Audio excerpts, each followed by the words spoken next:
آج میں پھر سے ایک نئی ویڈیو کے ساتھ حضرات کے سامنے حاضر ہوا ہوں، اور ہم نے کل پڑھا تھا سبق نمبر 4 کا پہلا حصہ یعنی الف مدہ۔ سبق نمبر 4 میں کیا تھا؟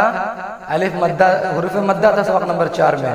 حروف مدہ 3 ہوتے ہیں، الف یا واو، ٹھیک ہے؟ تو اس میں سے الف کو ہم نے ایک حصہ میں پڑھا، آج یا کو دوسرے حصے میں پڑھنا ہے۔ یعنی الف کب کھنچاتا ہے؟ ہم نے بتایا تھا پچھلے سبق میں، الف اسی وقت کھنچائے گا جب الف سے پہلے والے حرف کے اوپر میں زبر رہے گا، اور جس حرف پر زبر رہے گا اس حرف کو کہاں ملاویں گے؟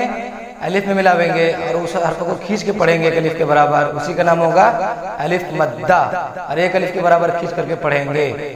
آگے پڑھنا ہے یا۔ یا کب کھنچائے گا؟ اب دیکھیں، یا کھنچائے گا اس وقت جب یا ساکن ہو۔ اب آپ کہیں گے یا ساکن کیا ہوتا ہے؟ تو جی، یا کے اوپر میں ایک چھوٹا سا دال رہے گا، یعنی کسی بھی حروف کے اوپر میں اگر چھوٹا سا دال رہے گا اسی کا نام ساکن ہے۔ جیسے یہ دیکھیے سارے حروف پر ہم لکھ رہے ہیں، لام کے اوپر چھوٹا دال ہے، با کے اوپر چھوٹا دال ہے۔ اب آگے آپ پڑھیں گے ساکن کے بارے میں، آپ کو آگے پڑھایا جائے گا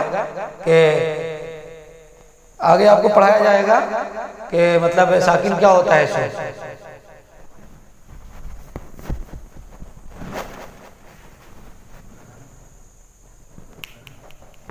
آگے دیکھیں، آگے میں لکھ رہا ہوں یا مدہ کے بارے میں، ٹھیک ہے؟ تو یا مدہ کب کھنچائے گا؟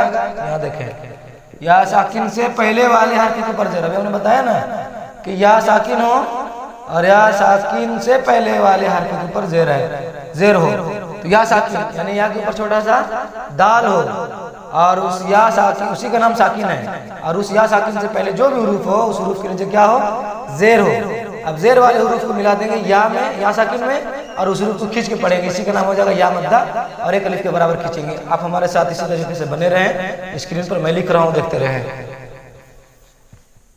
حمزہ یا زیر ای، با یا زیر بی، تا یا زیر تی، سا یا زیر سی، جیم یا زیر جی، ہا یا زیر حی، خا یا زیر خی، دال یا زیر دی، زال یا زیر زی، را یا زیر ری، زا یا زیر زی، سین یا زیر سی، شین یا زیر شی، صاد یا زیر صی، ضاد یا زیر ضی، طا یا زیر طی، ظا یا زیر ضی، عین یا زیر عی، غین یا زیر غی، فا یا زیر فی، قاف یا زیر قی، کاف یا زیر کی، لام یا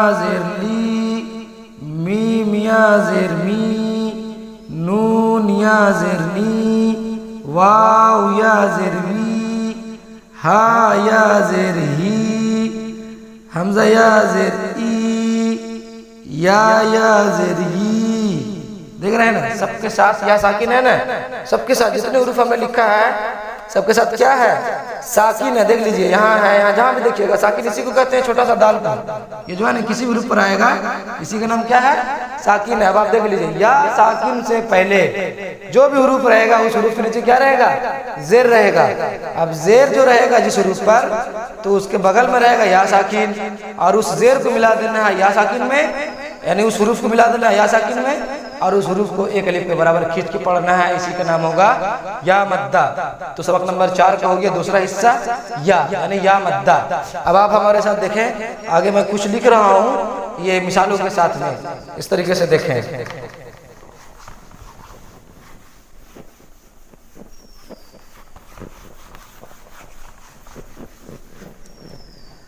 دال یا زیر دی، نون یا زیر نی، دینی، دینی، دیکھ رہے ہیں نا کھچ رہے ہیں سو، دینی، دینی، غلط ہو جائے گا یہ۔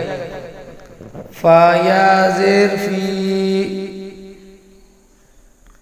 ہا زیر ہی، فی ہی نہیں، فی ہی، ہا کے نیچے زیر، ایسے جلدی پڑھیں گے زیر کو۔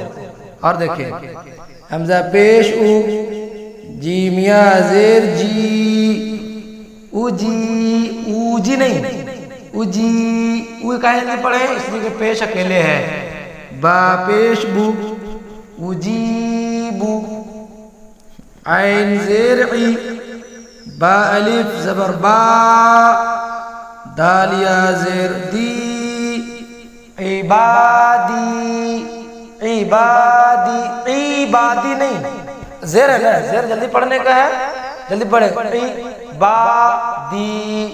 آگے دیکھیں، حمزہ زبر آ، خا یا زیر خی، اخی، ہا زیر ہی، زیر ہے زبر ہے، جلدی جلدی پڑھنے کا ہے، اور یہ یا مدہ آگے ہیں کھینچیں گے، اخی، یہ لوگ سنگل سنگل ہے نا، اسے جلدی پڑھنا پڑ رہا ہے، اتنا طاقت نہیں ہے۔ اب یہ مدہ بن گیا، ساتھ میں یا ساکن آ گیا تو یا مدہ بن گیا، یہ خا، خا یا زیر خی یا مدہ بن گیا، ایک الف کے برابر کھینچیں گے، اخی، اس طرح سے۔ تا زبر تا، میم الف زبر ما، تاما، تاما نہیں، تاما کیوں نہیں، زبر ہے، زبر کو جلدی پڑھنے کا ہے، تاما، سا یا زیر سی، تماسی، لام پیش لو، تماسیلو، تا بھی جلدی، لام پر پیش ہے، اس کو بھی جلدی، زبر زیر پیش کو جلدی پڑھنے کا ہے۔ آپ اپنی کاپی میں الگ سے دوسری مثال لکھیں، دنیا سے نکالیں، قرآن سے نکالیں، اور نورانی قاعدہ سے نکالیں، اب مثال کو زبر کے ساتھ بھی، زیر کے ساتھ بھی، پیش کے ساتھ بھی، الف مدہ کے ساتھ بھی، یا مدہ ہی تو چل رہا ہے نا، تو ان مثالوں کو لکھنا ہے اور بار بار اس کو جو ہے مشق کرتے رہنا ہے، بہت جلدی آپ کو جو ہے انشاءاللہ فائدہ ہو جائے گا۔